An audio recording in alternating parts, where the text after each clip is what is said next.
அப்படி இலங்கையிலே நம்ம நாட்டில் ஒரு குழந்தை பிறக்குது, கண் பார்வை இல்லாமல் குருட்டு பிள்ளையாக பிறக்குது. அவர் பேரு அந்தக கவி வீரராகவன் பேரு. அந்த அந்தக கவி வீரராகவன் பள்ளிக்கூடத்தை கொண்டு அப்பா சேர்க்கிறாரு. சொல்றாங்கல்ல, கற்றது கை மண்ணளவுன்னு. கற்றது கை மண்ணளவுன்னா என்ன அர்த்தம்? படிக்க போறது அந்த காலத்துல கையில மண்ணள்ளிக்கிட்டு போகணுமா? வாத்தியாருக்கு முன்னால் அந்த மணலை கொட்டி அதை கையினால் அப்படியே விரிச்சு வச்சு வாத்தியாருக்கும் எழுத எழுத அவங்களும் எழுதி பழகிறது தான் இந்த பழக்கம். கற்றது கை மண்ணளவு. இப்ப இந்த பிள்ளைக்கு கண் தெரியாது, கண் தெரியாத குழந்தைய படிக்க வைக்கணும். எப்படி படிக்க வைக்க முடியும்? கண் தெரியாதவர்களுக்கு இப்ப படிப்பு வந்துருச்சு.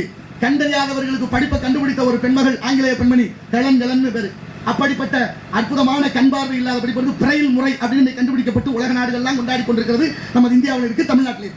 ஆனா அன்னைக்கு கண்ணு தெரியாத அந்த குழந்தை படிக்க வைக்கும் போது மேல் சட்டை இல்லாமல் வாத்தியாருக்கு முதுகை காட்டி உட்கார செய்து வாத்தியார் முதுகலை எழுத அந்த விரல் போற உணர்விலே குழந்தை மணலிலே எழுதி கற்றுக்கொண்டதாக வரலாறு சொல்லுது. அவர்தான் அந்தக கவி வீரராகவன் என்ற பெரும்புலவர். அந்த பெரும்புலவர் இலங்கைக்கு செல்கிறார்.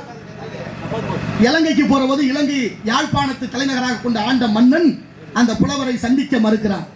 ஏன்னு தெரியல. குருடனுக்கெல்லாம் என்னையா புலமை இருக்க போது முடியாதுன்னு மறுத்தாரு. இப்ப எப்படியோ போராடி அனுமதியை பெற்று விட்டார். அப்படி அனுமதி பெற்ற அந்த அந்தக கவி வீரராகவன் மன்னரை சந்திக்கணும், நேரம் கொடுத்தாச்சு. இப்ப மன்னர் ஒரு பக்கம், புலவர் ஒரு பக்கம். புலவருக்கு ஒரு சீடன் ஒருத்தர், ஏன்னா அவர் கண் பார்வை இல்லாதவர் இல்லையா, உதவிக்கு ஒருத்தர் தேவைப்படுது. இந்த சிசிய பிள்ளையோட போறாரு. இப்ப மன்னர் அந்த பக்கம், புலவர் இந்த பக்கம். என்ன நடந்தது? இடையில ஒரு திரைச்சீலை இது போல ஒரு திரை தொங்குது.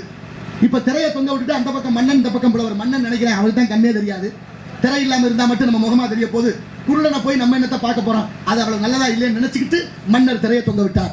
திரை போட்ட உடனே கூட வந்த சிசிய பிள்ளைக்கு மன உறுத்துது. நம்ம குருநாதருக்கு திரையை போட்டு மறைச்சு வச்சுட்டா இந்த மன்னன் எப்படியாவது குருநாதருக்கு உணர்த்தணும். நேரடியா சொல்ல முடியாது இல்லையா?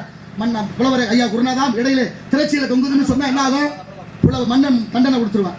ஆனாலும் பயத்தோட, இதுதான் தமிழ் கௌரவ நல்லுலகம், இந்த தமிழ் என்னெல்லாம் செய்யாதுன்னு கேட்கறாங்கல்ல, தமிழ் சோறு போடுமான்னு கேட்கறான். பல யோசிக்கப்பை நான் ஒன்னும் சொல்றதுக்கு இல்லை. இப்ப அவர் சொல்றாரு பாருங்க, சிசிய பிள்ளை சொல்றாரு, குருநாதா சிவசிதம்பரம்.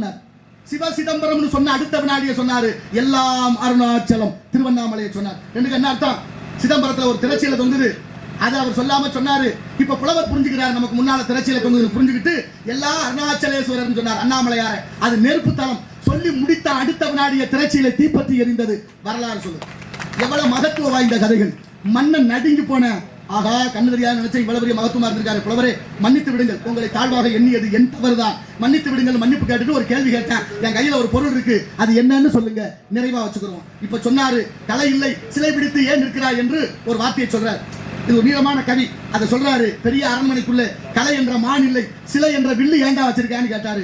வில்ல ஒடிச்சு கீழே போட்டுட்டு அந்த யாழ்ப்பாண நகரம் அந்தக கவி வீரராகவன் என்ற செப்பு பட்டையை இருந்துச்சு. இருக்கா இன்னைக்கு யாழ்ப்பாண நூலகம் எரிச்சதுல போய் சேர்ந்துச்சு.